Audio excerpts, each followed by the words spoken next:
Bonjour à toutes et tous, bienvenue sur Grandeur Nature. On va parler aujourd'hui un petit peu de matériel, mais plutôt le retour d'expérience après utilisation, après disons une saison d'utilisation. La plupart d'entre vous qui connaissent déjà la chaîne sont habitués à ce genre de revues, de présentation de matériel. Pour les personnes nouvellement arrivées sur la chaîne, sachez que je fais chaque année une liste de matériel, le contenu de mon sac à dos, en fonction aussi bien entendu de la saison et du type de randonnée, mais il y a un peu d'évolution dans le matériel, des choses que je change parce que j'ai été déçu ou elles ont été cassées ou alors tout simplement j'ai envie de tester d'autres choses. Ça ne veut pas dire que le matériel que j'ai utilisé les années précédentes est devenu mauvais ou que je ne le conseille plus, parce que j'ai parfois la question mais pourquoi tu as changé ça? Est-ce que tu n'aimes plus ou qu'est-ce qui se passe? Mais ma technique évolue, mes habitudes, ma notion de confort et puis parfois j'ai simplement envie de changer, d'essayer autre chose, ou alors de m'alléger, enfin voilà. Mais globalement, les choses que je présente dans mes listes, c'est des choses que j'ai choisies par rapport à ma pratique, puis par rapport à ma personne. Ça veut dire que c'est des choses auxquelles je réfléchis, je cible, je sélectionne, je les teste. Si je les prends dans une saison, disons, c'est qu'elles ont passé déjà des premiers tests, puis que j'ai validé le choix. Je vais ensuite donc partir avec pour une saison, notamment les longues randonnées estivales. Et puis là, elles vont être un petit peu éprouvées, hein, un peu plus sur des longues distances, des conditions plus soutenues, plus régulières. Et finalement, j'en fais donc un retour d'expérience après une utilisation un peu plus intensive pour pouvoir voilà, vous dire ce qui a joué, ce qui n'a pas joué, et puis éventuellement vous donner des astuces, des idées, des conseils ou simplement un avis personnel sur l'utilisation. Le but aujourd'hui n'est pas de présenter vraiment les objets, d'en parler vraiment en détail, parce que toutes ces caractéristiques, vous les trouvez plutôt justement dans les gear lists, donc les vidéos qui traitent vraiment du contenu pur du sac à dos avec la description, etc. Ces vidéos, vous les trouvez sur ma chaîne, vous les trouvez dans la description sous la vidéo ici en déroulant la petite flèche avec un lien vers les listes Lighter Pack. Ça veut dire vous trouverez donc le contenu du sac à dos de cette saison 2020. Vous trouverez aussi en bas le lien vers la liste 2021 actuelle, celle avec laquelle je vais partir cet été. Là, je suis à 2 semaines du gros départ. Vous trouvez aussi dans la description sur la vidéo, sur la chaîne avec l'outil de recherche ou alors dans un lien qui peut de temps en temps s'afficher ici, des revues plus précises, plus détaillées sur certains articles clés de cette liste que vraiment j'ai dû présenter en profondeur parce que c'est vraiment comme la tente ou les chaussures ou un sac à dos qui sont vraiment des éléments essentiels. Pour ce contenu donc, de sac à dos 2020, le retour d'aujourd'hui, vous trouverez dans la liste Lighter Pack également le prix, un lien vers l'article et puis les poids et puis des descriptions en plus poids pour la taille choisie, par exemple pour les vêtements, des choses comme ça, pour ceux qui veulent chercher un petit peu ou avoir des renseignements plus précis. On va donc commencer par les choses principales, les grosses pièces, le Big 3 ou Big 4 comme on dit, donc abri, couchage et compagnie. La Zipax Duplex, c'est une tente maintenant que je ne présenterai pas et plus parce que je la traîne avec moi depuis pas mal de temps. Vous trouvez une vidéo dédiée à la Zipax Duplex. C'est une tente en Dyneema, monoparoi, avec ses défauts et ses particularités et ses grands avantages. Personnellement, c'est vraiment une tente qui me procure beaucoup de plaisir pour le montage, pour l'abri qu'elle représente, pour l'espace qu'il y a à l'intérieur. C'est une tente 2 personnes, mais une vraie tente 2 personnes dans le sens où on dort à 2 dedans tranquille, plus le matériel. Elle a 2 absides, 2 entrées moustiquaires en Dyneema, elle est légère, elle fait 700 grammes, sardines compris, tout compris, donc c'est quelque chose d'assez redoutable. Elle se monte avec les bâtons de marche. Elle n'a donc pas d'arceau intégré, elle n'est pas autoportante. C'est une petite habitude à avoir, mais disons, maintenant, je l'ai vraiment emmenée mais dans tous les coins possibles, dans de la caillasse, dans de la haute neige, sur des plaques de cailloux, sur des choses plus herbeuses, mouillées, spongieuses, un peu marécageuses comme ça, ou très humides de sol. Elle a passé dans les gros vents, dans des orages, enfin, dans la neige, sous la neige. Enfin, vraiment, elle en a pris plein la tronche. Et puis, j'en suis toujours autant content. J'explique bien dans la vidéo, la revue, tout en détail, l'intérieur. Enfin voilà, c'est une grosse, un gros morceau, comme à mon habitude, j'en parle beaucoup. Je repars cette année 2021 avec ma fidèle duplex qui est en Dyneema Camo, donc il y a une impression camouflage dessus. C'est pas forcément mon dada d'être absolument camouflage. Par contre, ce que j'aime bien, c'est la discrétion du coup de cet abri-là. Vraiment dans les sous-bois, dans la forêt, dans la nature, c'est discret quoi. C'est vraiment discret et puis ça me plaît. Ça me plaît. Moi, c'est ça qui m'attire dans les tons un peu vert, verdâtre, pour des habits ou des choses comme ça. C'est vraiment ça qui est intéressant pour un petit peu de, voilà, pour moins barioler la montagne, on va dire, c'est quelque chose que j'aime beaucoup. Et puis aussi, ben, pour les bivouacs, c'est quelque chose qui est agréable d'être un petit peu en catimini comme ça, sans forcément s'afficher. Ça peut nous éviter un petit peu des soucis, ça peut nous permettre, disons, d'être dans des zones un peu plus habitées. Ou, voilà. Ça n'empêche pas qu'on doit avoir du respect et puis ne laisser aucune trace, ne pas détériorer l'environnement, réfléchir où on plante le bivouac. Mais voilà, c'est chouette aussi ça. Donc, la Zipac Duplex, je pars avec une 2 places. J'aimerais moi-même me créer ma propre tente en Dyneema. Ça viendra, mais c'est une histoire de temps. Puis c'est un projet, disons, qui est quand même conséquent, qui demande de l'investissement, du temps de préparation pour pas, disons, faire n'importe quoi parce que ça a un certain coût, ce genre de tissu. Donc c'est vrai que je pourrais aller avec une tente Dyneema, une place, un abri une place, voire un tarp. Enfin là, je suis en train de réfléchir à différentes solutions. C'est en cours, mais c'est pas tout de suite, c'est pas pour tout de suite en tout cas. Donc, la Zipax Duplex, je ne peux que la recommander. Malheureusement, Zipax ne la produit plus en camo pour des soucis apparemment de délamination. Ce que j'aimerais par contre dire, c'est que là, je crois que c'est la 3e saison que je fais avec la duplex et puis j'ai aucune trace, disons, de délamination, de séparation donc du tissu ou de la couche qui est donc le camo par-dessus le Dyneema. C'est ça un peu le problème qu'il y avait. Elle va bien, elle tient bien et puis je fais quand même pas mal de nuits par année. Il faut savoir que je passe à peu près entre 2 mois et 3 mois par année sous tente, quand même, à peu près, chaque saison. Donc elle en a vu quand même pas mal déjà, et puis voilà, rien à redire, pas de casse.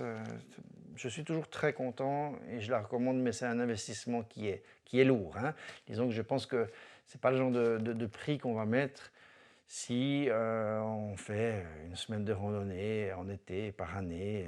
C'est un petit peu exagéré du coup, forcément. Par contre, quand on a vraiment une possibilité de la rentabiliser, là, ça vaut la peine, à mon avis, vraiment. Très chouette. Pour travailler avec cette duplex, les sardines, moi j'ai choisi des sardines en aluminium de type DAC. C'est un alliage d'aluminium un peu plus costaud, vraiment solide parce que je fais beaucoup de moyenne et haute montagne avec cette tente duplex. J'ai fait aussi une vidéo à propos des choix de sardines. On peut aller beaucoup plus léger. Moi j'ai 91 grammes de sardines avec 8 sardines pour cette tente, mais je veux quelque chose de costaud, que je puisse taper avec un caillou pour vraiment les arrimer quand c'est des terrains très durs, difficiles, comme c'est souvent le cas en haute montagne.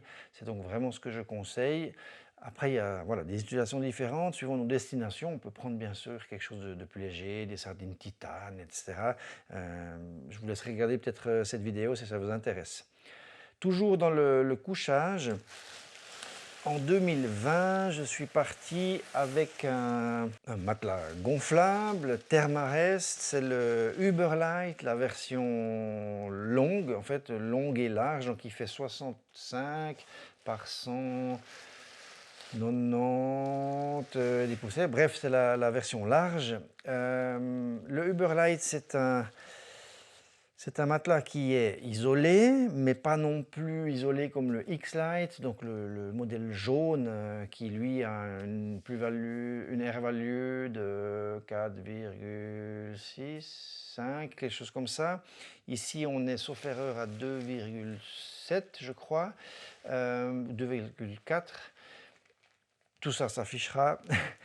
Euh, Moi, je suis un petit peu en doute avec la marque Thermarest, bien que je l'utilise toujours et puis depuis des saisons et des saisons. Pour des histoires de fuite, celui-là, j'ai de la chance, il va super bien. Il ne fuit pas, il tient tip-top.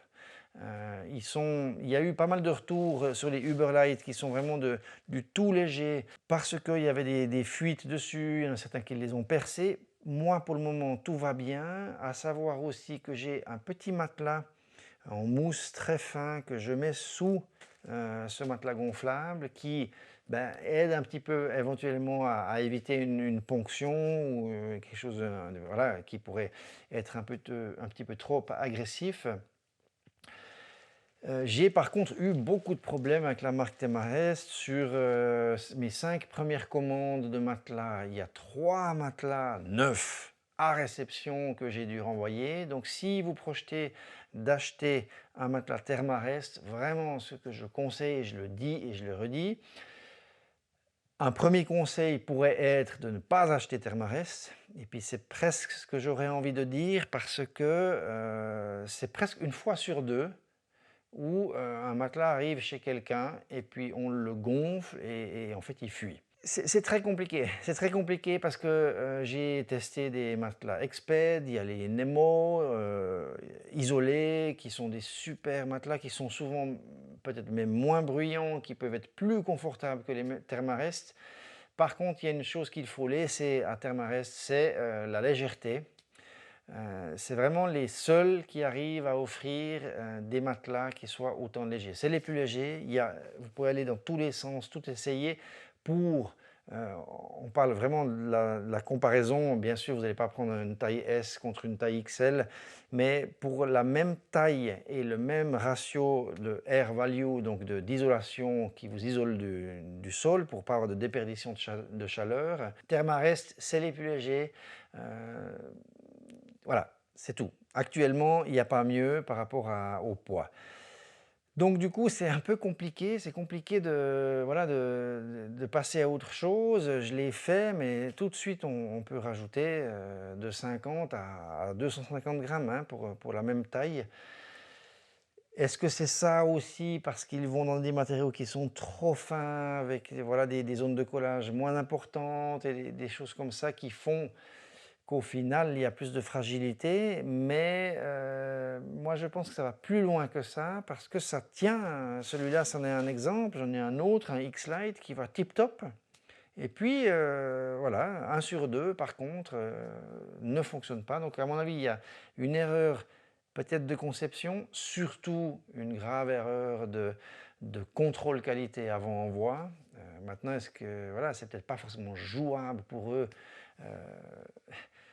financièrement, c'est peut-être beaucoup plus cher de contrôler chaque matelas, il faut le gonfler, le laisser une nuit, avoir quelqu'un qui contrôle machin, qui le redégonfle, qui le replie, tout ce genre de choses, plutôt qu'ils sortent de machine, on le roule directement et puis on laisse venir les retours, parce que peut-être des gens pensent qu'ils l'ont crevé eux-mêmes et puis ils ne les renvoient pas, ou pas tout de suite, et puis du coup, voilà, donc on n'ose pas trop peut-être parfois. Il ne faut pas hésiter, si vous commandez un matelas Thermarest, vous le recevez, vous gardez tout bien, les emballages, vous ouvrez délicatement sans déchirer, sans rien du tout. Vous le gonflez, si possible avec un sac de gonflage pour ne pas mettre votre salive dedans, etc. Mais disons, bon, en même temps, vous avez le droit de le gonfler. Vous le gonflez bien tendu. Moi, je le pose ensuite, par exemple, je mets 2 dossiers de chaises et ça fait un plat, disons un point voilà, sur lequel il sera posé, central. Et puis ensuite, je laisse les 2 extrémités dans le vide. Et puis je regarde visuellement, par exemple, je prends un repère, quand je suis assis là ou debout là, je regarde bien, ok, les 2 bouts ils arrivent là, et puis je peux même prendre une photo par exemple, une photo de repère, on voit tout de suite, hein, il fléchit un petit peu, il va forcément, même s'il ne se dégonfle pas, fléchir un peu plus parce que le tissu va un petit peu s'assouplir, hein. Ça c'est normal par son propre poids, il va légèrement fléchir, mais un petit peu, pas beaucoup. Et puis vous le laissez une nuit comme ça. Si le lendemain matin il est parti sensiblement plus bas, c'est qu'il y a une fuite. Attention quand même au chaud, froid et ce genre de choses. Par exemple, si vous le gonflez à l'extérieur à l'air frais, puis ensuite vous le mettez à l'intérieur à l'air chaud, si c'est l'hiver par exemple, ou vice-versa, vous le gonflez à l'intérieur, donc on a dedans un air tempéré et qu'on sort et puis qu'on le laisse dans une cave au froid, ben, il va y avoir une différence de pression. Donc ça peut faire ça, ces différences, une notion de dégonflage. C'est souvent le cas des fois où on gonfle en extérieur notre matelas avec de l'air, quand on souffle dedans, c'est souvent ça qui fait un peu cette différence. On met un peu d'air et puis ensuite avec la température qui descend de la nuit, il peut perdre un petit peu, puis on se dit oh, il s'est dégonflé, mais en fait on remet un petit peu, puis après il reste toute la nuit par exemple. Donc il faut juste se méfier de ça. Mais disons, vous le gonflez, vous regardez, et puis vous aurez vite compris hein, le matin s'il a une fuite ou pas. À ce moment-là, c'est plier, renvoyer direct, et il ne faut pas hésiter. Il ne faut pas hésiter, ça va pouvoir prendre du temps. C'est pour ça que c'est important, si vous en commandez, de le commander bien en avance, pas une semaine avant de partir, parce que vous allez sinon vous retrouver sans matelas au moment du départ en grande randonnée. Donc personnellement, si j'en commande, moi c'est plutôt en hiver. Comme ça, j'ai le temps de voir venir. Voilà. Maintenant, j'en ai assez pour ne pas me faire trop de soucis, mais voilà, je peux que recommander ça. Par contre, très bien, super léger celui-là. Donc j'ai été très content la saison passée. C'était sa première saison et demie, si on veut, parce que je ne l'ai pas eu depuis l'été tout de suite, mais je suis très content. Et puis, il fonctionne bien, ça joue bien. J'ai pris le long parce que j'aime bien avoir de la largeur. Moi, le problème, c'est qu'en 50 cm, je trouve trop étroit, j'ai les coudes qui descendent, j'aime pas trop. Je me réjouis qu'ils puissent faire la version regular, donc standard, moyenne si on veut, à 183 cm, je crois, quelque chose comme ça. Mais en wide, en plus large, donc j'aimerais les 65 de large et puis 180 plutôt que le 198 qui est un peu trop long. Voilà, ce que j'aime moins, je n'ai pas besoin. Moi, je peux même laisser pendre les talons en dehors du matelas sans souci. Ça dépend de votre taille, bien sûr, et compagnie. Mais globalement, bien, il m'a isolé très très bien en été, voire même dans le début de la troisième saison, automne et compagnie. Pas à la fin où ça commence vraiment à cailler, ou le tout début du printemps. On s'entend bien, ça reste un matelas de une saison et demie, on va dire. C'est une bonne saison estivale avec un petit peu de débordement en fonction de l'altitude et de l'année. Voilà, le Thermarest reste Uberlight, c'est très sympa. Il a ça c'est la nouvelle valve, donc c'était le modèle 2020, celui-là, sauf erreur. Cette nouvelle valve, elle est chouette, elle permet de plus vite gonfler que les anciennes et plus vite dégonfler surtout aussi. Et puis, il est fourni avec un sac de gonflage, donc c'est une espèce de sac de nylon tout simple, mais qui n'est pas un sac étanche dans le sens où on ne peut pas vraiment le rouler. C'est pas celui-là. S'il y a une valve comme celle-là, moi je l'ai découpée, cette valve du sac originel fourni avec le Uberlight, et je l'ai collée sur mon sac en Nylofium, qui est mon sac d'étanchéité dans lequel je vais mettre mon sac de couchage et les habits que je veux garder au sec dans mon sac à dos.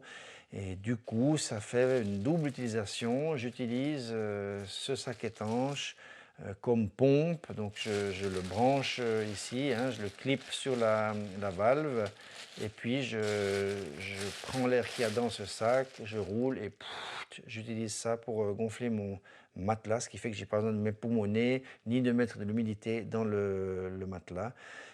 C'est très chouette, c'est une bonne application. Si vous voulez le faire, eh ben, il faut juste ben voilà, sacrifier le sac qui est donné avec, découper la valve en caoutchouc dur, la coller en faisant un petit trou pour faire son emplacement sur un sac XY vraiment étanche. Et puis ensuite, ce que j'ai fait moi ici, vu que le Nyloflume c'est résistant, mais du souple sur du dur, parce qu'elle est un peu solide, rigide, cette valve-là. Ça peut faire des cassures en fait au niveau de la colle aussi, qui se cristallise un peu, qui affaiblit le Nylofume.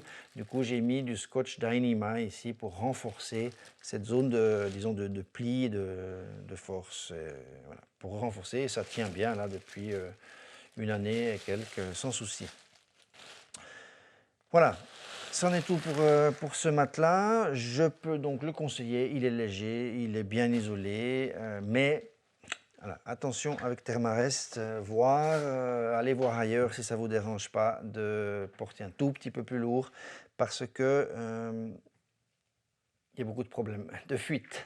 Mon quilt, je suis donc parti pour la énième fois avec le Enlightened Equipment Revelation Quilt 20 degrés Fahrenheit.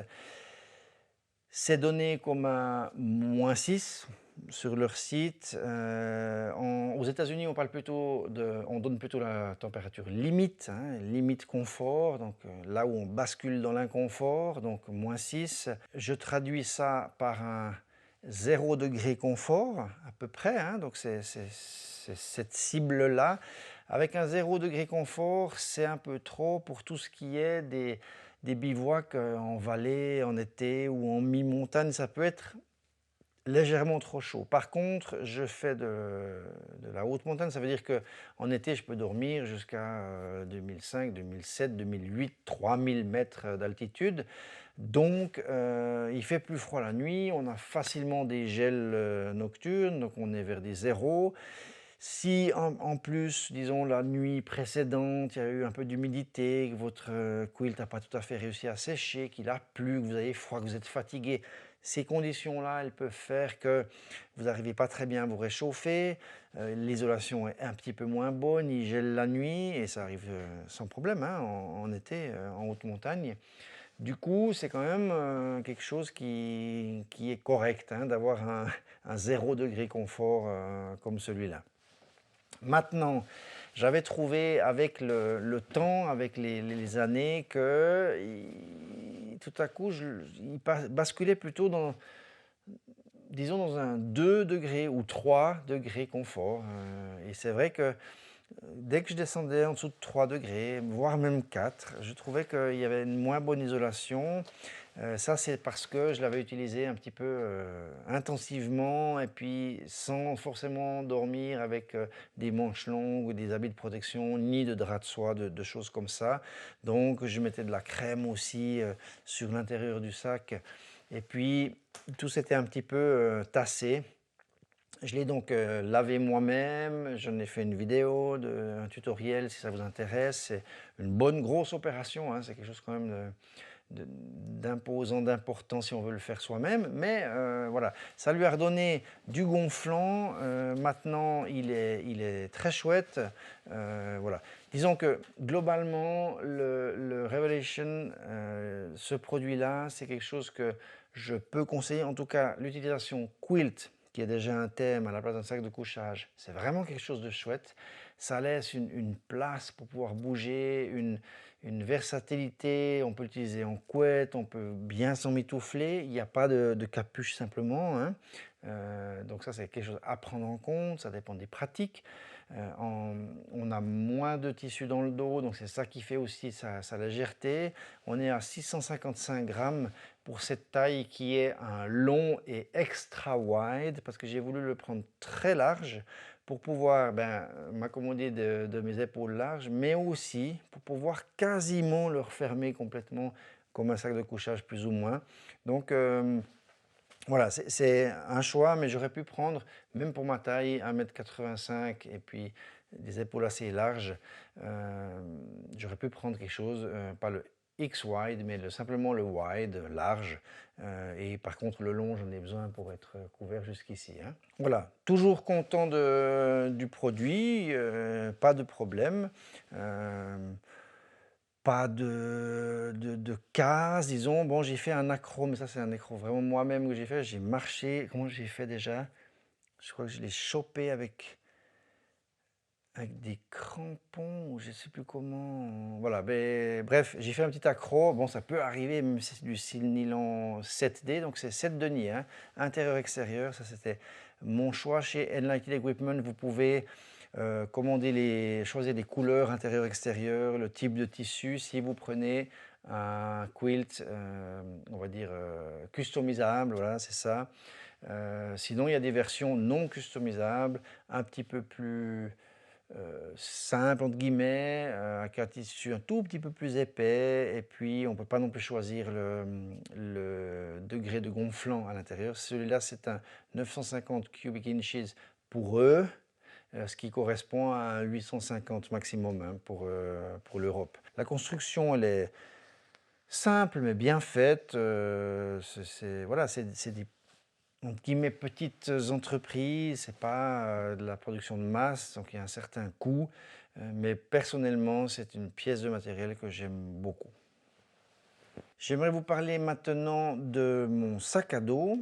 En 2020, je suis parti avec un sac à dos que vous ne trouverez pas sur le marché parce que c'est un sac à dos que j'ai créé moi-même. C'était lors du premier confinement. J'avais prévu de le faire et puis le premier confinement est arrivé, ce qui m'a laissé plein de temps chez moi pour pouvoir vraiment créer ça. Je m'y suis attelé, j'en ai fait une vidéo, disons, plein de vidéos de A à Z avec les choix de tissus, comment je l'ai cousu, vraiment depuis le dessin lui-même du sac à dos, parce que je l'ai créé de A à Z dans le sens où j'ai pris plein de sacs à dos, j'ai pris des mesures et j'ai piqué sur chaque sac à dos les choses qui me plaisaient pour les assembler au final dans un seul sac. Je vais en faire une vidéo dédiée spécifiquement qui fait la suite, disons, de toutes ces vidéos de création de son propre matériel de randonnée, parce que c'est pas fini, hein, je vais faire d'autres choses aussi. Donc je ferai une vidéo complète de retour vraiment d'expérience de ce sac à dos. Là, je vais vous en parler en gros. Alors, globalement, c'est un sac à dos qui n'a pas de cadre, pas d'armature, donc il est tout mou. Là, il tient bien parce que j'ai mis des couvertures, je crois, dedans quelque chose.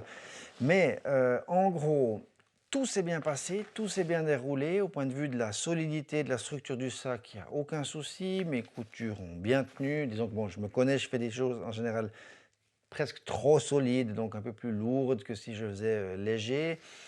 Il a plein de petites spécificités, donc je ne me suis pas du tout facilité la tâche, mais c'est des choses que j'avais envie de tester, de voir et de créer. La ceinture, très bien. Si je dois faire un retour rapide, je dirais que le capitonnage, l'épaisseur des bretelles et de la ceinture est un peu moindre. J'aurais bien voulu un peu quelque chose de plus matelassé. Le problème, si on veut, c'est tout bête, c'est technique. Ma machine à coudre n'arrive pas à lever le pied de couture assez haut, donc je ne peux juste pas mettre de mousse plus épaisse. C'est impossible avec mon matériel de couture, donc je me suis contenté de ça. Ça va bien, mais voilà, ce serait... Bon, j'ai pas eu mal au frottement, ni aux hanches, etc. Donc c'est bien allé, mais c'est jamais désagréable d'avoir encore un peu plus de molletonnage. Mais disons, ok, ça joue. Par contre, la mousse, le choix que j'ai fait, elle est un petit peu... elle se compresse assez vite. Donc, c'est en fait un matelas tout bête de chez Decathlon que j'ai mis là-dedans. Et puis, la qualité de la mousse, elle reste plate de plus en plus. Donc, je pense que ça, c'est un truc qu'il faut que je corrige pour les futurs. C'est trouver quelque chose de plus qualitatif dans la qualité de la mousse utilisée, même si elle n'est pas forcément plus épaisse. Donc très bien, ici derrière, dans le dos, j'ai fait 2 poches et puis j'ai ce matelas qui est un matelas, ça c'est le ArcMat que j'ai trouvé chez Arclight Design. Très bien, ça correspond un peu au 8e, un 8e de chez Gossamer Gear, qui est mieux parce que les cellules sont plus fermées, plus denses. Celui-là, en fait, j'avais presque l'impression en fait, qu'il pompait de l'eau. Je me disais, mais bon, on sent que c'est pas étanche ce truc. Alors c'est pas qu'il pompe de l'eau, mais comme les alvéoles sont un petit peu plus grossières, plus grandes, ben en fait il y a de l'eau qui va dans ces alvéoles, puis quand on presse, ben, on a de l'eau qui sort. Donc ça fait pas comme une éponge si on veut, mais la surface fait qu'il y a un peu plus d'eau qui peut être contenue. Et ça, on le voit bien quand on transpire, parce qu'en fait, on le regarde comme ça, il est sec, mais quand on le serre, on voit de l'eau en fait, qui sort. C'est simplement que voilà, les micro-trous sont remplis d'eau sur la surface, mais ça ne passe pas au travers. Ce matelas, il me sert, comme vous l'avez vu, de renfort de dos, donc ça allait bien. Il me sert de siège juste si c'est mouillé ou s'il y a de la neige, ou etc. Donc juste voilà, un petit siège. Il me sert de petit matelas pour faire une sieste, pour me reposer un moment, pour manger. Il me sert d'essuie-pied quand je rentre dans la tente. Il me sert aussi de protection sous mon matelas à air, hein, mon matelas gonflable, ce qui améliore l'isolation depuis le sol, c'est la première chose, et puis 2, protège de l'abrasion, des ponctions éventuelles. Donc c'est toujours bon à prendre, hein. Donc c'est une multifonction que j'aime beaucoup. Par contre, dans le retour d'expérience, je me dois de dire que cette surface contre le dos, c'est chaud. C'est chaud, le sac n'a pas d'armature, ça veut dire que tout ça, ça va vraiment se mouler et ça va me coller le dos sans laisser d'air passer. Mais en plus, le type de matériel, si j'avais pris un matelas alvéolé, psychiquement, j'ai l'impression que ça aide plus, même si tout est collé contre le dos, puis on sointe pour finir la même chose. Donc, ça, c'est plutôt propre, la transpiration. De toute façon, dès le moment où ça touche le dos, même s'il y a un filet tendu, ça appuie, donc on va transpirer. Par contre, avec un trampoline, si on veut, on a de l'air qui va pouvoir passer juste après la chemise mouillée ou là où ça touche. Donc, ça peut amener un tout petit peu plus de frais. Et que là, on transpire, mais en plus, on a chaud. Voilà. Donc, c'est pas top. C'est pas top comme système d'avoir ça vraiment contre le dos. Maintenant, on arrive un petit peu, je l'ai fait, hein, à faire un peu abstraction et puis se dire, bon, voilà, voilà, c'est bon, on pense à autre chose, mais ça coule, quoi. Ça coule. Moi, je transpire beaucoup du dos, des pieds, etc. Donc, voilà, à voir si je fais un autre système. Pour ça, les trampolines sont quand même chouettes. Voilà. Donc, ce matelas, par contre, très bien, bon, c'est juste de la mousse, hein, je veux dire, rien de spécial à dire, mais ça fonctionne bien. C'est un peu difficile de dormir que là-dessus parce que c'est vraiment tout fin. C'est en gros du 4 mm, 5 mm max, un truc comme ça. Le sac a bien fonctionné globalement. Il y a une grande poche ici. Ce que je pourrais changer par contre, c'est la taille du dos. En fait, je me suis un tout petit peu planté. Ça veut dire que j'ai calculé le bas du sac pour mon torse jusqu'au centre ici des bretelles, mais j'aurais dû calculer depuis le milieu de la ceinture, en fait pas depuis le bas, puisque c'est le milieu de la ceinture qui va venir appuyer vraiment sur mes pointes de hanche et non pas le bas du sac. Donc ces bretelles, en fait, elles partent un tout petit peu trop bas. Elles devraient partir à peu près 6 cm plus haut, puis ça aurait été parfait. Donc un torseau un peu court, c'est vite un petit peu embêtant parce qu'on a le sac qui est bas et puis quand on tire, ça raccourcit trop, donc ça soulève trop ici quand on veut serrer, si on veut, ça soulève trop la ceinture. Donc non, on redéfait pour que ça s'asseye correctement, donc du coup il repart un peu en arrière.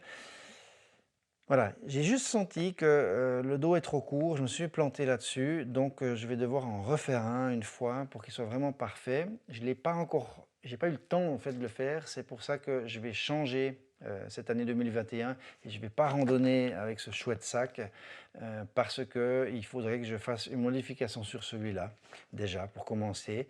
Mais je le ferai et puis je modifierai 2-3 choses encore dont je vous parlerai dans sa propre vidéo de retour plus précis sur la construction de son matériel de randonnée.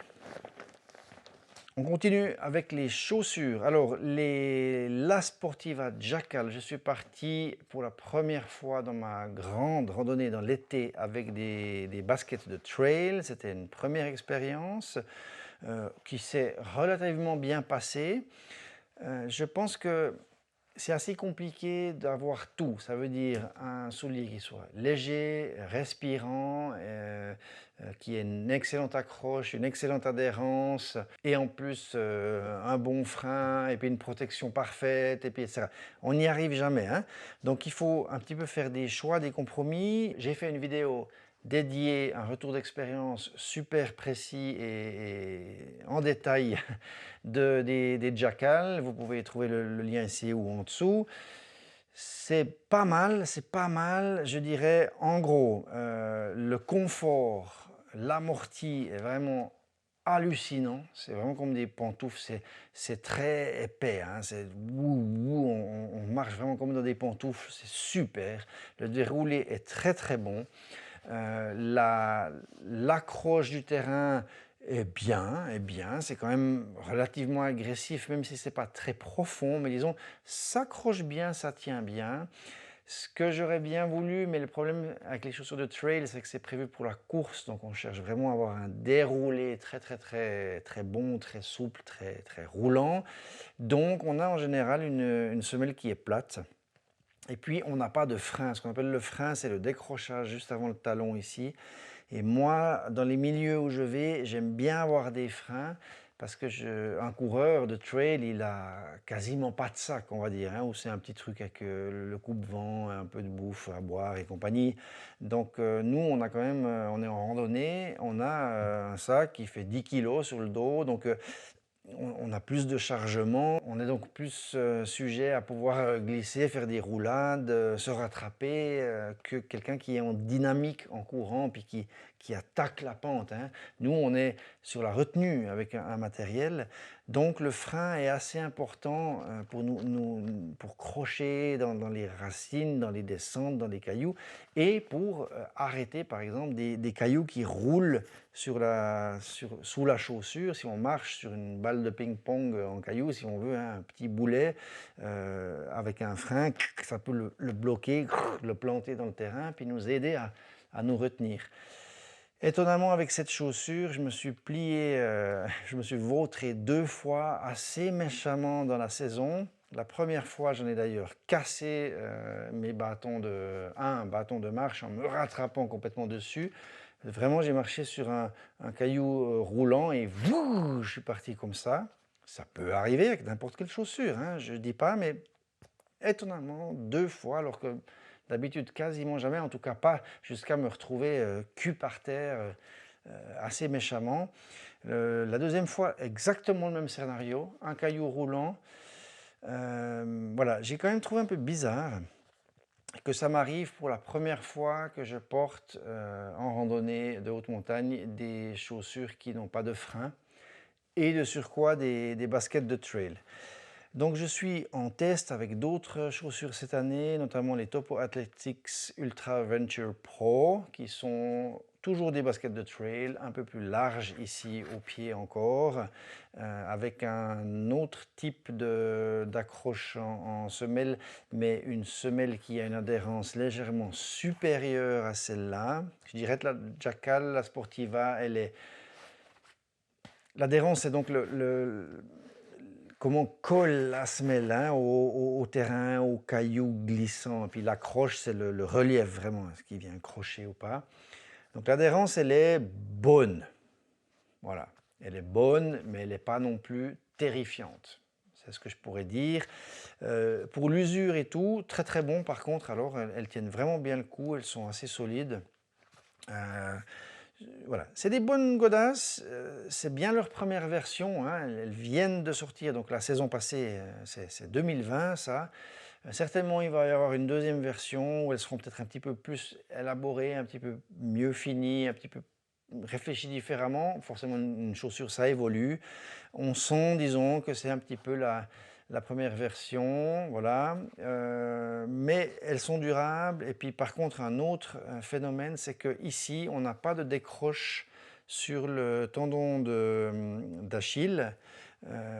Donc déjà neuve, on a envie de plier là, et souvent dans les baskets, ben, il y a une petite encoche qui dégage le tendon.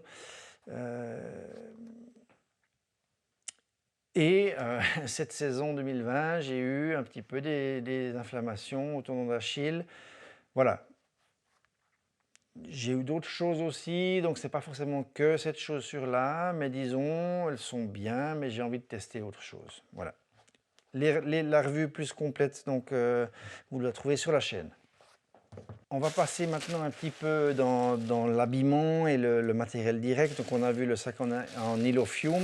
On ne le trouve pas en Europe, ça se commande sur eBay, ça vient des États-Unis, c'est un plastique qui est fait pour protéger les aliments, jusqu'aux aliments et les habits dans les maisons dans lesquelles on va faire des fumigations contre les cafards, la vermine et compagnie. Donc c'est vraiment quelque chose de bien scellé, c'est garanti, étanche.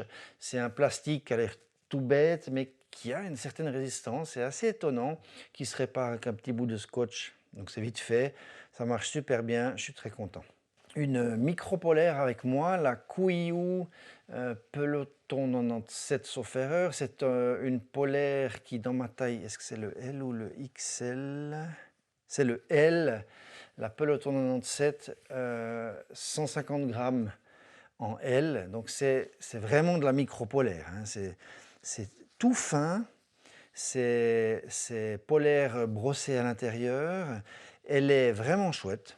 Elle est vraiment chouette. On est d'accord, on est tous d'accord qu'à 150 grammes, ça reste 150 grammes. Donc c'est pas une. J'ai d'autres polaires, des mammouths, des choses comme ça. Elles font 500 grammes. Ça n'a rien à voir, on est tous d'accord, ça fait un petit apport, ça garde l'avantage de la polaire, ça veut dire, ou de la micro-polaire, ça veut dire que c'est très respirant, et ça nous aide beaucoup dans une petite soirée, dans un passage de col, on peut le mettre en actif, c'est synthétique, ça se lave super vite, ça sèche super vite, ça peut puer. Il y a une cagoule en plus, donc elle est chouette, il y a un zip 3/4, des longues manches avec le trou pour les pouces. La construction, elle est bien faite au point de vue de la dynamique comme ça et des coutures qui sont toutes plates, super, etc. Par contre, elle a une relativement mauvaise résistance à l'abrasion, et on le voit ici sur le dos parce que je l'ai porté pas mal en actif avec le sac à dos dessus. Elle est déjà bien, elle peluche là, elle fait des bouloches sur les endroits de friction, principalement sur le dos et principalement au niveau de la ceinture. Il y a là, voilà, sur les reins à l'arrière, puis on voit du coup ça tire parfois un peu des fils, puis ça embête un petit peu la structure, donc elle ne résiste pas très bien à l'abrasion. Voilà, c'est ce que je tirerais globalement du truc. Maintenant, bon, je lui en fais voir toutes les couleurs, mais oui, là, il y a des fils tirés un peu, hein, on retrouve. Voilà, c'est juste un peu dommage, mais ça fait partie aussi du truc, c'est que on est dans une micro polaire. C'est pas le domaine de l'ultralight si on veut, hein, c'est pas ça. Kuiu, c'est une super marque qui fait des habits, c'est plutôt destiné chasseurs, outdoor et compagnie. Là, c'est vraiment la petite polaire. C'est génial d'avoir une micro polaire comme ça à 150 grammes. Peut-être qu'ils doivent un petit peu évoluer ou chercher un autre tissu, mais forcément, si on veut quelque chose d'un peu plus dense, qui va moins boulocher et puis qui va moins pouvoir tirer des fils si on croche dans des branches ou compagnie, du coup, on sera plus lourd. Donc, voilà, il faut toujours faire un peu le compromis, c'est comme ça. Elle est chouette, hein, je ne dis pas, elle peut durer encore, je pense, 3 saisons, hein. C'est juste que comme je la pose directement avec le sac à dos, c'est peut-être pas forcément super indiqué pour ça, mais bon, voilà. C'est quelque chose que je prendrais volontiers. Je ne vais pas le prendre cette année, je ne vais pas vous expliquer pourquoi. Ce n'est pas parce qu'elle ne me convient pas, c'est pas ça. C'est parce que je teste autre chose sur la liste de matériel 2021 que ben voilà, la vidéo peut s'afficher là ou vous la trouvez en bas. Et puis vous pouvez aller voir qu'est-ce que je vais prendre pour remplacer cela. Mais c'est juste c'est un test, hein. Ce n'est pas parce que je la sors de ma gear list. Si le test ne marche pas avec ce nouveau matériel 2021, ou pour d'autres conditions, je vais repartir avec celle-là parce qu'elle elle est chouette, puis c'est vraiment super léger. Ensuite, ici c'est la Montbell, une micro doudoune, la Plasma 1000. La Plasma 1000, j'en ai fait aussi une revue très détaillée et complète. Après que Montbell m'ait fourni cette doudoune gratuitement, sur demande.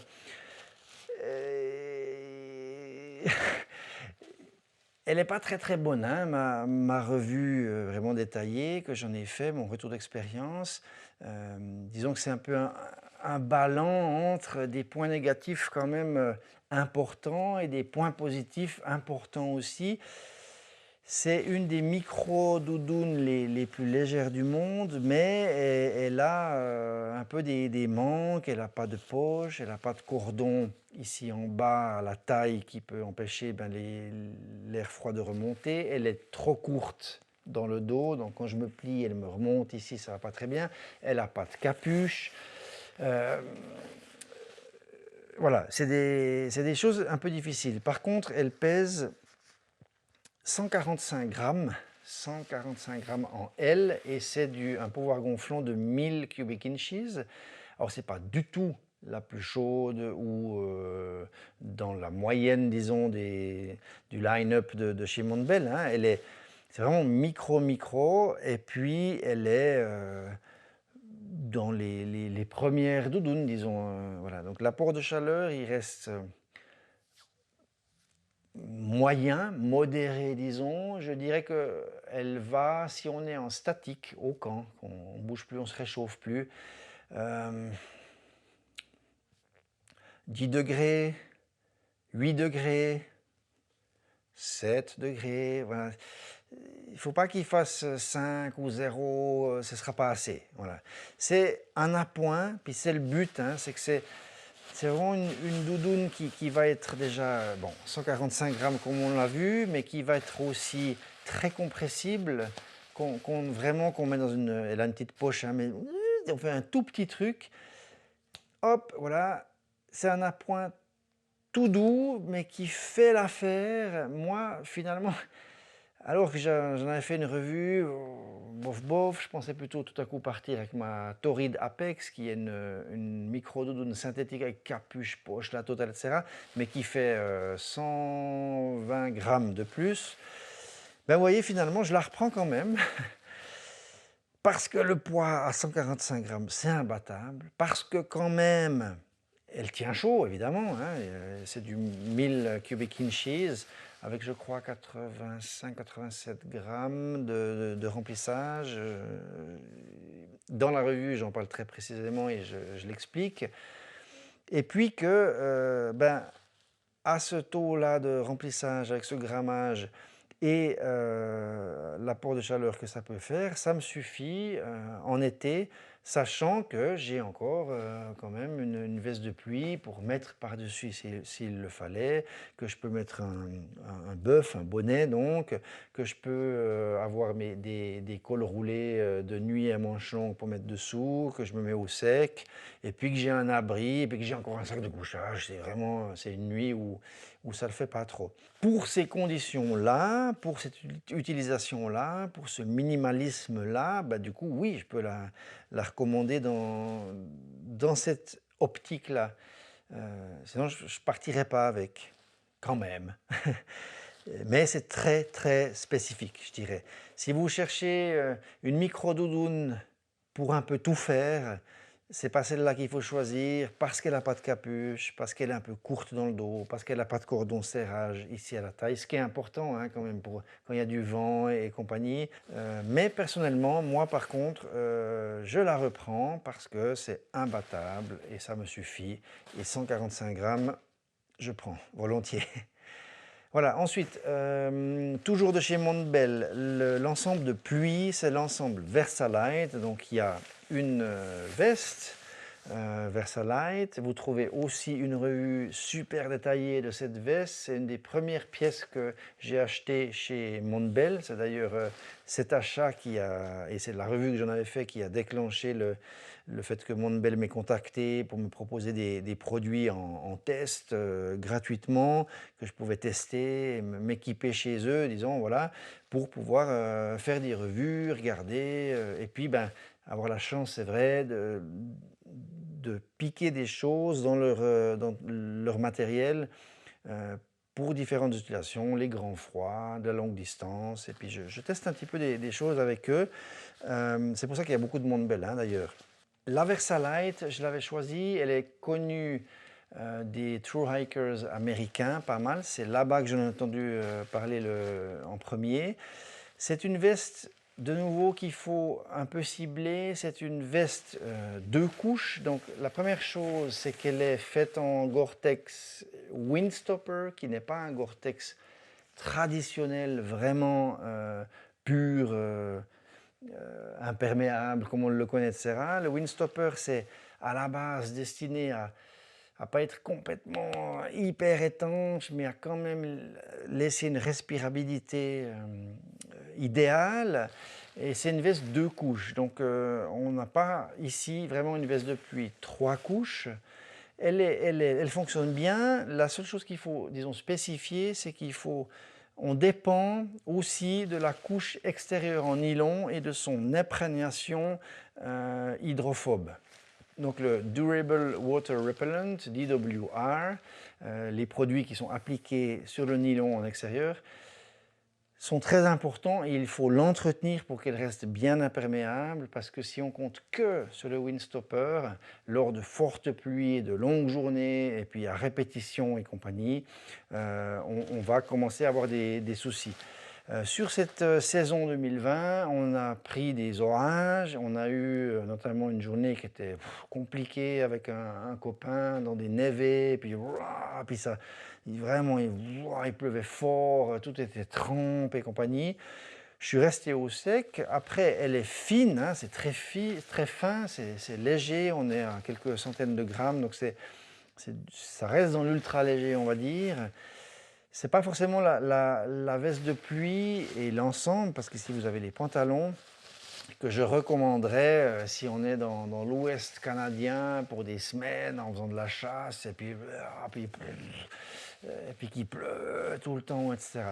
Parce que, pour les raisons que j'ai expliquées, on n'est pas dans du trois couches, on n'est pas dans du Gore-Tex, disons, pur, imperméable, mais l'ensemble a la capacité de tenir des bons grosses pluies et puis quand même sur une certaine durée, hein, ça c'est pas un problème.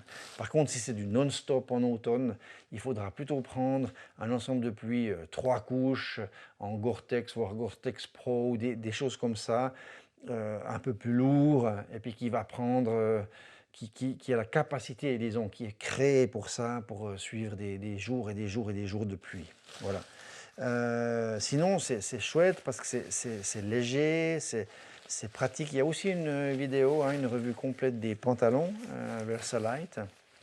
Et l'ensemble a bien fonctionné, vraiment. Donc je suis resté au sec avec cet équipement-là sur la saison 2020 par rapport aux orages qu'on a eus qui pouvaient durer. Ouais, on a bien donné 3 heures et demie, et puis ça en a pris plein la figure, et puis voilà, je suis resté au sec. L'avantage aussi ici, c'est qu'on a des ouvertures ici sous les aisselles, ce qui permet de sortir l'excédent de transpiration, de vapeur d'eau que l'on crée à l'intérieur sous la veste, si elle est mouillée à l'extérieur, qu'on est en train de marcher en actif. Donc ça, c'est appréciable, c'est chouette. Voilà, ça marche bien.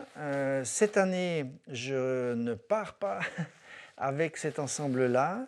Les raisons, c'est pas parce que ça ne marche plus, mais parce que je teste autre chose. J'ai reçu en test la veste de pluie, trois couches cette fois, Enlighted Equipment, la Visp. Et elle est encore plus légère que celle-là et en 3 couches. Donc du coup, ben, j'ai contacté NLT Equipment, j'aurais demandé une veste en don pour test. J'en ferai une revue une fois que je l'aurai vraiment testé, cette Visp. Et puis, je vais voir, pouvoir comparer avec ça sur la durabilité et puis l'étanchéité. Et puis, ben, sachant qu'elle est encore plus légère pour la même taille. Donc je verrai ce que ça dit, je vous en donnerai des nouvelles de nouveau en retour d'expérience après la saison 2021. Et puis cette année, je ne pars pas non plus avec des pantalons de pluie, mais avec des pantalons coupe-vent. Si vous voulez en savoir plus, allez voir la vidéo sur la Gear List 2021 qui est déjà sortie, qui vient de sortir, où j'en parle en long et en large. Pourquoi je fais cette rocade? De nouveau, c'est des tests. J'essaie de prendre un pantalon coupe-vent plus qu'un pantalon de pluie. Je vais me mettre dans on va dire des situations, des gonfles un petit peu difficiles, hein, suivant la météo, mais voilà, on teste des choses, j'essaye, et je vous redirai. Chapeau, plutôt protection soleil, hein, cette fois que pluie. C'est pas ce chapeau-là, ça c'est un nouveau chapeau que j'ai reçu parce que j'ai pas réussi à remettre la main dessus, je suis un petit peu bordélique, je l'avoue. Moi, celui que j'ai, c'est le Nosy Life Craig Hoppers. C'est un chapeau tout à fait du style, hein, en plus en gros en verre, avec un bord bien large. Il est UPF 50. J'ai changé de chapeau, j'ai commandé celui-là parce que ça c'est un taillé. Il est un tout petit peu plus rigide ici sur comment dire, le pourtour, hein, donc le bord. L'autre était juste en tissu, puis du coup, il faisait un peu flop-flop comme ça. Le chapeau, c'est la meilleure protection solaire, c'est nettement meilleur qu'une casquette parce que ben, on a la nuque qui est protégée, les bords, voilà, l'ombrage est beaucoup plus large. C'est beaucoup mieux qu'une casquette, les oreilles sont protégées, etc. On aime ou on n'aime pas, ça c'est autre chose. Par contre, c'est un peu plus embêtant quand on est dans la pluie et les choses comme ça, que vraiment on a la capuche qu'on colle, qu'il y a du vent, donc on serre ici pour avoir juste le visage qui sort de la veste de pluie. Et puis si vous avez un chapeau, ben c'est compliqué parce que faut le plier dedans, enfin c'est compliqué, voilà. Et puis si vous l'enlevez, vous n'avez plus du tout de visière parce que certaines vestes de pluie, notamment celle-là, la Versalite, elle a une absence, on va dire, de visière. Hein. Il n'y a pas de dur, il n'y a pas de machin. Donc ça veut dire que vous avez l'eau qui part directement dans la figure. C'est vrai que dans ces moments-là, on aime avoir une visière pour pouvoir garder les yeux hors de l'eau, si vraiment ça pleut fort. Ce n'est pas le cas avec cette Versalite, mon belle Versalite. Donc je gardais quand même le chapeau tout plié, à part juste un peu voilà, c'était un peu complexe. Du coup, cette année 2021, je vais tenter quelque chose, de partir avec un haut de randonnée avec une capuche pour me protéger des premiers rayons du soleil déjà, et puis avec une casquette, ce qui permet d'avoir un ombrage un peu en œillère comme ça avec la casquette, d'avoir la nuque protégée quand même, et d'avoir une casquette toute simple, ce qui m'aide dans le port des vestes de pluie pour garder le visage hors eau. Donc ce sera un changement que je vais faire, mais sinon c'est un changement, c'est pas un changement, c'est un test que je vais faire et si ça fonctionne, ben, je peux peut-être continuer. Puis sinon, je vais très rapidement revenir au chapeau parce que ça a quand même toujours été mon truc de prédilection. En plus, quand il fait chaud, ça laisse circuler l'air autour de la nuque, donc c'est nettement meilleur. Là, c'est Supernatural, n'est-ce pas? Une chemise mix mérino et polyester sauf erreur. Et très chouette, c'est bien parce que ça lutte contre les odeurs quand même, donc ça a bien fait le job pour ça. Là, par contre, c'est pas une chemise qui est vraiment prévue pour la randonnée, donc elle est assez simple, on va dire. Par exemple, il y a pas beaucoup de coutures, ou je crois même pas du tout, qui sont vraiment des coutures à plat, pures, comme on a hein, dans les vêtements de randonnée. Donc là, il y a quand même un petit bourrelet, donc c'est pas forcément bien par rapport aux bretelles de sac à dos, mais j'avais estimé que ça allait aller parce que ici on voit sur l'épaule, il n'y a pas une couture qui est pile sur le haut, là où la bretelle passe, mais il y en a deux, donc sur le plat, au moins, il n'y a pas de couture. Donc c'est ce qui m'a permis de dire, ok, je teste quand même. Un petit col, par contre, ce qui était dommage avec ce col, c'est qu'il est tellement fleup-fleup, parce que c'est en fait une chemise qui est prévue pour la ville avant tout. C'est pas vraiment pour la haute montagne. Donc le col, il remplit pas bien sa fonction de pouvoir rester dressé pour protéger vraiment la nuque quand le soleil vient un peu par derrière, puis qu'il tape quand même malgré le chapeau. Donc du coup, je mettais un peu comme ça, puis ça retombait vers l'arrière. Donc c'est pas super bien allé. Ensuite, manche longue, très bien, ça évite de trop crémer sur les avant-bras, ça c'est important. On voit qu'il y a eu quand même une décoloration assez costaud sur sur les épaules où ça prend vraiment en vertical, hein. Donc le tissu a bien reçu et puis il bouloche énormément, hein. Là, partout sur les zones de friction, c'est devenu complètement plein de petites billes. On les sent, hein, carrément, là sur le devant où il y a les bretelles, puis même pas seulement, hein, mais partout, quoi, en fait. Voilà. Il elle vieillit en tout cas pas très très bien parce elle a une seule saison, puis voilà. On sent que c'est un truc qui est fait pour la ville, puis qu'on a pris trop plein les dents. Par contre, elle n'est pas déchirée, hein, elle est pas déchirée, toutes les coutures ont tenu, donc ça va, mais je dirais que je lui mets encore une saison, puis à mon avis, sur sur les épaules ici, elle va lâcher assez rapidement parce que elle est, elle est pas très dense, c'est très léger, hein. Je dirais que c'est du 140 peut-être, peut-être du 150. Donc ça reste bien frais. Ça, c'était vraiment quelque chose qui était chouette. Ça reste antibactérique, donc elle n'a pas d'odeur, c'est super. Pas trop chaud, elle est bien. Je pourrais repartir avec, puis voir jusqu'à quand elle va tenir. Mais en soi, je ne peux pas vraiment la conseiller pour de la randonnée, vu que, comme je l'ai dit, c'est plutôt prévu pour la ville, quoi, avec des petits boutons imitation bois. Voilà, c'est un peu léger, je dirais, hein. Je ne peux pas vraiment vous la conseiller parce qu'elle elle va pas durer très très très très longtemps, celle-là, à mon avis. Voilà. Ensuite, par rapport à la suite des habits, mon set de nuit, j'avais set de nuit et ou si il fait froid, je randonnais avec ces shorts-là qui sont des shorts simplement de running Adidas, Three Stripes, c'est les Aero Ready. Donc c'est des shorts 7 pouces, tout con, hein, rien de spécial, mais 7 pouces, je randonne en short, j'aime bien ça. Et puis si vraiment il fait froid, j'avais des collants trois quarts en fait, ceux-là c'est de chez Montbell aussi, qui sont en Wicron, donc c'est du synthétique. J'avais basculé dans du synthétique pour tout mon set de nuit. Ça fait 100 grammes, je crois. Voilà, 105 grammes du 3 quarts pour ma taille. Et puis, de la même matière, toujours synthétique. Donc là aussi, j'avais basculé pour le haut en synthétique à la place du mérino que je mets normalement pour les habits de nuit et ou de froid en été. Donc là, toujours un zip 3 quarts, un col, des manches longues. Euh, Ça, par contre, je n'y retournerai pas. Je retournerai à du col roulé montant, zip, etc. Je pourrais retourner volontiers à du 3 quarts en longueur pour économiser du poids. C'est pas ça le problème. Le problème, c'est que le synthétique, déjà, ça pue.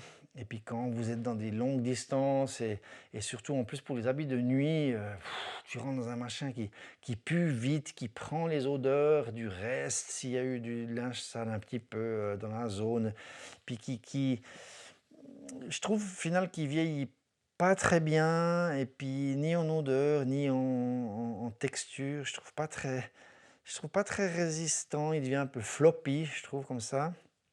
Alors maintenant, je ne peux plus tous les mettre parce que j'ai perdu 10 kilos corporellement par rapport à l'année passée. Je pars avec 10 kilos de moins sur le corps. Donc c'est trop grand pour moi, mais c'est pas ça le problème, c'est voilà, odeur, voilà. Et puis surtout par contre, ce que j'ai trouvé, c'est que j'ai eu beaucoup plus froid la nuit. Et au début, je l'avais attribué que à mon quilt qui perdait un petit peu de température par rapport au compressage, voilà, le fait que je l'ai lavé. Mais c'était pas que ça. C'est vraiment la différence quand on est un petit peu humide, si c'est des milieux justement humides, on est fatigué et compagnie, la laine, elle tient quand même plus chaud. Euh, voilà.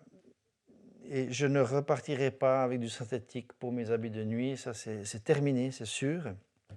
Donc cette année, je vais partir simplement avec du mérino en haut, comme j'ai toujours fait, col roulé, tout bien pour le corps là, slip en mérino, et puis je prends pas de bas, je prends pas de caleçon en bas, par contre j'ai un coupe-vent qui lui va faire un peu par vapeur, puis pourra m'aider si vraiment j'ai froid dans le bas des jambes.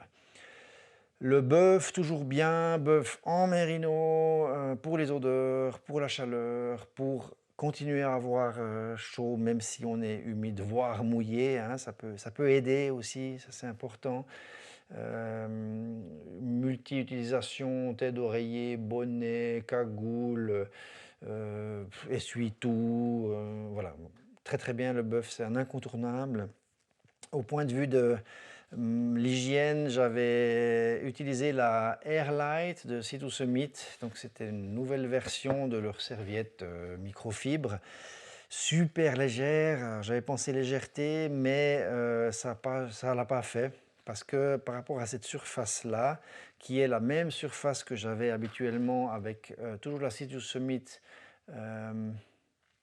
comment elle s'appelle l'autre ultralight, je sais pas quoi, towel, machin, truc, mais qui est plus lourde, plus épaisse, plus dense. Celle-là, en fait, au final, normalement, avec une surface comme ça, je peux m'essuyer complètement tout le corps, les cheveux, etc. Et puis les oreilles, je suis sec, disons, je suis essuyé. Ou bien alors, je peux faire tout l'intérieur de la tente, s'il y a vraiment beaucoup de condensation, en une fois, puis essorer. Avec celle-là, ben, c'est tellement fin, puis il n'y a tellement pas de matière, et puis c'est tellement léger, et puis c'est tellement aéré que du coup, ben, tu fais 2, 3, 4 fois, et puis elle est pleine d'eau, et tu dois essorer, puis en fait, il n'y a rien. C'est tellement fin qu'on n'arrive pas vraiment à la tordre. Du coup, on évacue peu d'eau, on fait bleu, 2 fois, c'est de nouveau plein. Puis, du coup, ça me gonflait parce que si j'ai un problème de condensation dans la tente, que je me réveille et puis que je vois que oula, ouais, c'est plein, ça pourrait goûter plus tard, je prends ma pâte, je fais fout, un petit peu en gros partout, voilà. Et puis je le fais une fois, je sors, puis je me recouche, puis je me rendors. Avec celle-là, quand tu dois commencer à faire 3, 4, 5, 6 fois avec cette pâte à l'intérieur de la tente ou etc. Donc ça restera à la maison, c'est terminé. Je préfère avoir un tout petit peu plus lourd, 30 grammes au lieu de 15 par exemple, mais avoir quelque chose qui pompe tout et qui m'essuie complètement. Toujours l'hygiène, bon, le savon d'Alep, ça marche très très bien, je continue à partir avec ça dans un petit Ziploc cette année plutôt que ma petite boîte. C'est moins bien dans le Ziploc parce que ça colle dedans, si tu le remets mouillé, c'est un peu embêtant, etc. Bon, ok, mais au final, on arrive à se débrouiller, on démarre la randonnée en le mettant dans une poche extérieure de sac à dos avec le Ziploc ouvert, ça va sécher, ça va aller, on va se débrouiller. Et puis mon gant de toilette microfibre cousu main, simplement une pâte que j'ai recousue. C'est bien, ça permet de se doucher, disons de se laver même dans de l'eau glacée, dans le sens de prendre de l'eau glacée, d'aller se laver plus loin à cause des cours d'eau, mais ça permet d'utiliser moins d'eau et de moins avoir froid que si on doit complètement se mouiller le corps, on peut reprendre, rincer. Moi, ce que je fais, c'est que j'utilise ça comme bac pour me laver. Je le retourne pour pas qu'il soit mouillé à l'intérieur pour après. Et puis je mets de l'eau là-dedans. Je peux aller chercher de l'eau au torrent. Puis ensuite, en le roulant comme ça tient plus ou moins bien sur soi-même, ça joue. On arrive à se débrouiller, avoir un peu une bassine, soit pour faire la lessive, soit pour faire ma toilette. Je peux tremper mon gant. Je mets juste quelque chose dessous mon petit matelas pour protéger l'abrasion, hein. Il ne faut pas prendre non plus 50 litres parce qu'il ne faut pas que ce soit trop lourd là-dedans pour pas déchirer le sac, mais ça reste quand même assez résistant, hein, le Nylofume. Puis ensuite, ben, quand j'ai fini, je vais vider l'eau dans le terrain, loin des cours d'eau. Et puis hop, je le retourne. Et puis j'ai de nouveau mon sac étanche qui est à disposition. Donc ça marche bien, c'est chouette les gants de toilette. Ça économise du savon, de l'eau. Et c'est un peu... On peut se laver plus facilement s'il fait froid. Voilà, c'est important. Électronique. Je suis parti l'année passée avec la GoPro, la Hero 8. En soi, cette Action Cam est très très bien, elle fait des très bonnes images, elle a plein de capacités, voilà, comment on va dire, de possibilités, de réglages, une stabilisation qui est exceptionnelle. C'est vraiment chouette, hein. C'est super. Moi, je l'avais monté en plus avec des filtres de densité neutre pour limiter la quantité de lumière, pour essayer d'avoir des ouvertures plus grandes, pour avoir un beau flou d'arrière-plan, mais ça n'a pas super bien marché. L'autre chose qui marchait pas trop bien non plus, c'était les batteries, c'était insupportable, le nombre de fois où sans arrêt tu dois changer ces batteries toute la journée, mais ça me pompait. Du coup, il faut en prendre 5, 6. J'avais un double chargeur, ça marche bien en soi, mais disons, ça fait une gestion de l'énergie qui est un peu compliquée. Mais surtout, j'ai pas été emballé par le résultat, par la qualité d'image. Si on veut, pour moi, l'Action Cam, elle est magnifique pour ce pourquoi elle est faite. Parce qu'elle a une stabilisation de folie, tu peux courir avec quand tu descends du terrain, machin, c'est solide, tu peux la mettre là, tu peux la foutre sur le casque, tu peux la clipper, tu peux aller sous l'eau. C'est fait pour ça, c'est chouette. Et voilà. Mais par rapport au rendu, la qualité, c'est toujours trop crispy, trop comme ça, aiguisé les détails. Puis il y a moins une image romantique. À mon avis, elle ressemble plus à une image de smartphone en fait. C'est très grand angle, même si tu peux la serrer un petit peu sur celle-là. Mais voilà, j'ai pas été emballé par c'est pas l'utilisation. L'utilisation, c'est chouette, c'est petit, tu parles comme ça, tu peux marcher à fond la gomme sans même trop t'embêter à stabiliser. C'est incroyable, c'est génial. C'est super léger, ça se met ici dans ouais, au point de vue de l'utilisation, c'était vraiment top. Très facile, très chouette. Mais par contre, au point de vue du rendu, ça va. Ça va. C'était pas... ouais. Donc je ne repars pas avec une GoPro cette année. J'ai investi dans du très lourd, alors, plus lourd au point de vue du poids et très lourd au point de vue du prix. J'en parle aussi dans la revue du matériel 2021.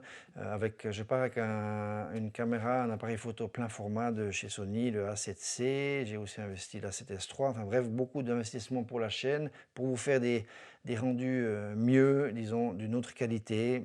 Je vais beaucoup plus m'embêter à porter et compagnie, mais ça me fera du bien. On continue. Les bâtons. Alors, j'étais parti sur la deuxième partie avec des Leki. C'est les Leki tout carbone, la Blackline, pliable, les Black Series. Celui-là, c'était initialement prévu pour partir depuis la Slovénie, faire la Via Pina, le tracé rouge qui remonte Slovénie, Italie, Autriche, Suisse, France, etc. Covid, machin, tout ça avait été annulé, on a tous vécu ça. Je les avais pris pliables comme ça pour pouvoir les mettre dans mon sac dans la soute parce que ceux-là, ça rentre pas, ça dépasse du sac à dos, c'est le bordel. Tandis que ça, on peut les mettre même dans le sac à dos en premier lieu pour l'envoi et puis ensuite on les récupère. Je ne suis pas trop fan de ce système-là. Voilà. Je préfère les bons vieux bâtons comme ça. Ceux-là, je les ai pétés net sur une déglissade quand je me suis rattrapé. Et cette année, je repars avec les mêmes Lekki TA carbone. Voilà. Vous les trouvez dans la liste 2021. J'aime bien aussi parce qu'ils ont ce manche ici qui descend, qui me permet de ne pas raccourcir les bâtons si je suis en montée, en descente, etc., mais d'utiliser le bâton entre. Le pommeau ici pour descendre, la poignée standard et en reposant la main dans la sangle, et en sortant de la sangle, pouvoir venir comme ça si je dois monter pour des terrains un peu compliqués. Donc j'aime bien ça, ils sont quand même costauds, un peu plus lourds que certains. J'ai testé, je suis même encore toujours en test avec ces bâtons-là, ici de chez Gossamer Gear, les LT5, qui sont très légers, c'est les plus légers que j'ai, la paire est à 298 grammes. Vous voyez comment? C'est des bâtons qui se vissent ici. Ceux-là, je ne les prends pas pour des raisons que j'ai expliquées et que j'expliquerai encore dans une revue. Voilà, le serrage n'est pas top ici. Donc c'est une chose. Et puis il n'y a pas ici de grippe en fait sur la descente plus bas. Et le pommeau est un peu fin pour mon utilisation pour les descentes sur lesquelles je m'appuie assez fort.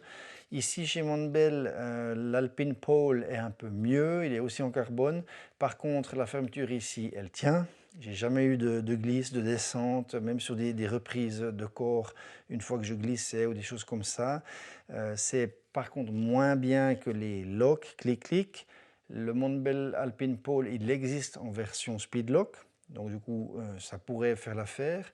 Par contre, je retrouve un petit peu le problème où il n'y a pas de grippe ici sur la descente, donc je ne peux pas avoir la même utilisation que sur ceux-là. Et puis, j'aime un peu moins bien le pommeau ici qui est aussi un peu fin, type Black Diamond et compagnie. Moi, j'aime vraiment bien les Lekki pour ça. C'est personnel, c'est des choses comme ça. Par contre, eux, enfin, ils ont fait une sangle ici qui est micro-aérée. C'est un mesh en fait rigide. Et du coup, ça respire.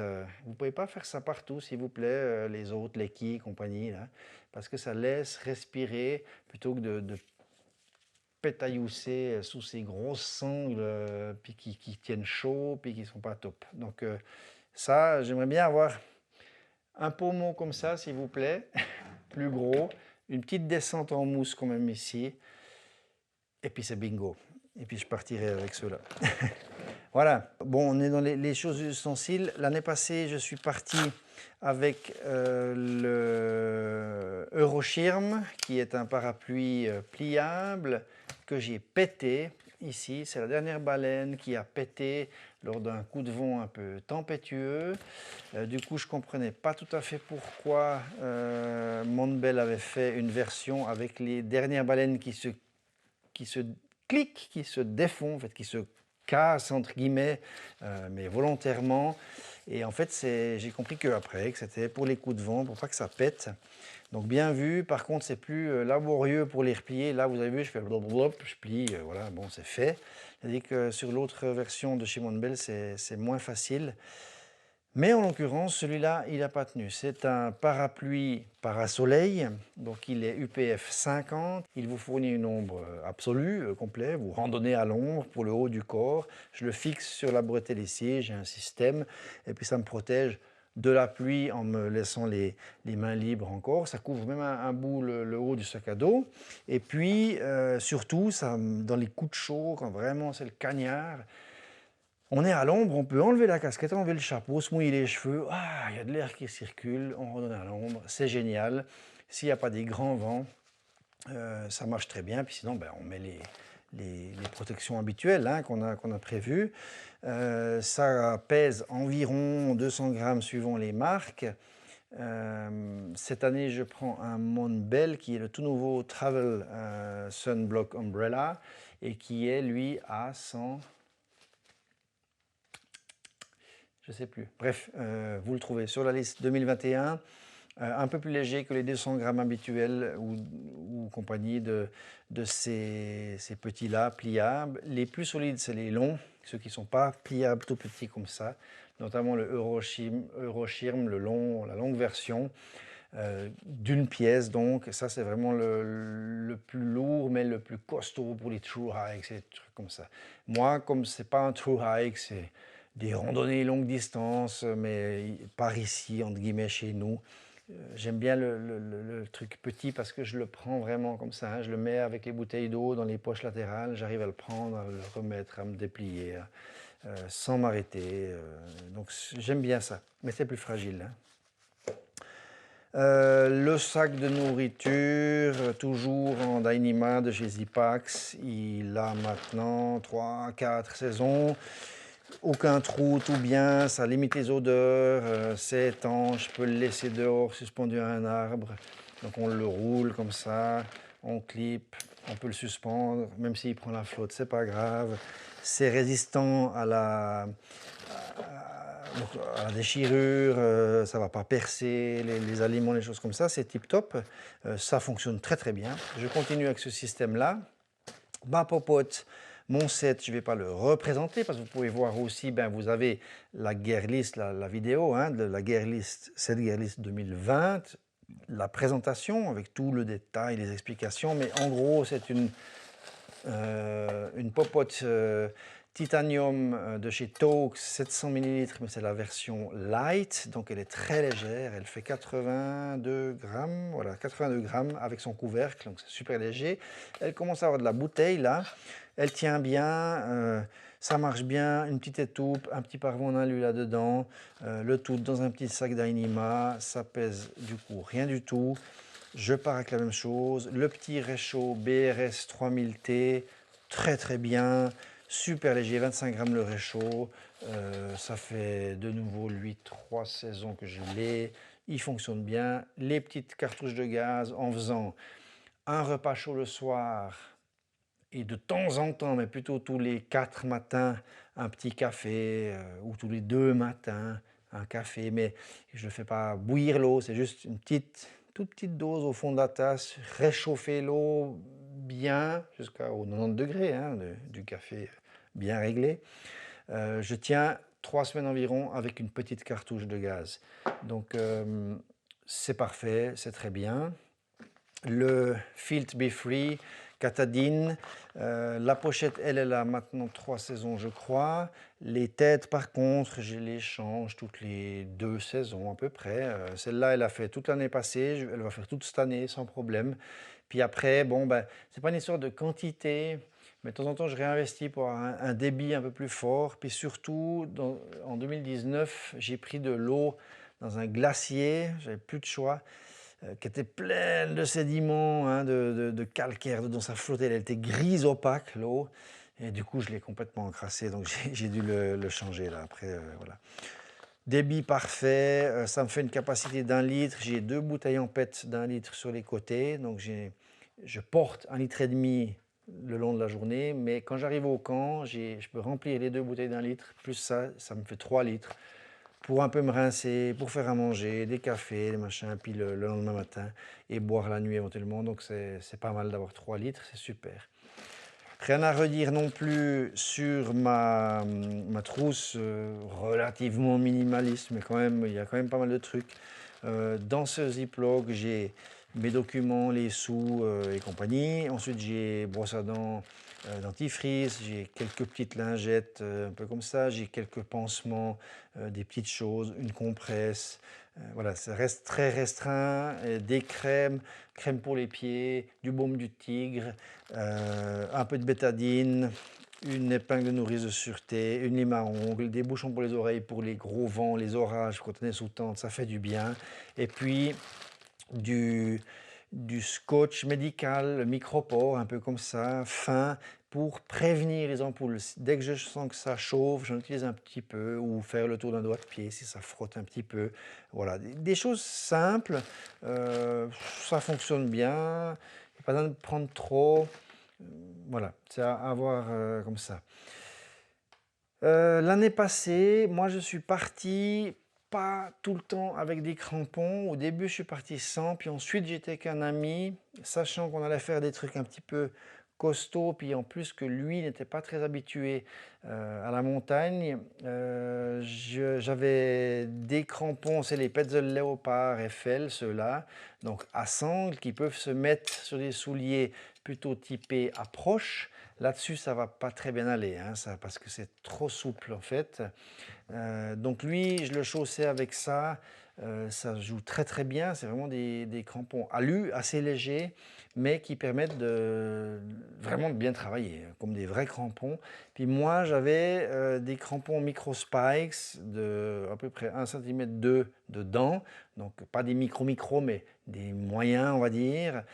Ça va pas dans de la soupe, et ça va pas dans de la neige trop molle, trop profonde. Ça va plutôt dans des terrains un peu glaciers, ça peut juste un petit peu aider. Lui, il s'en sortait super bien avec ces dents-là, alors que moi, j'étais sans les bâtons, j'aurais pas passé. Donc j'étais vraiment, il me fallait les 4 points d'ancrage pour tenir.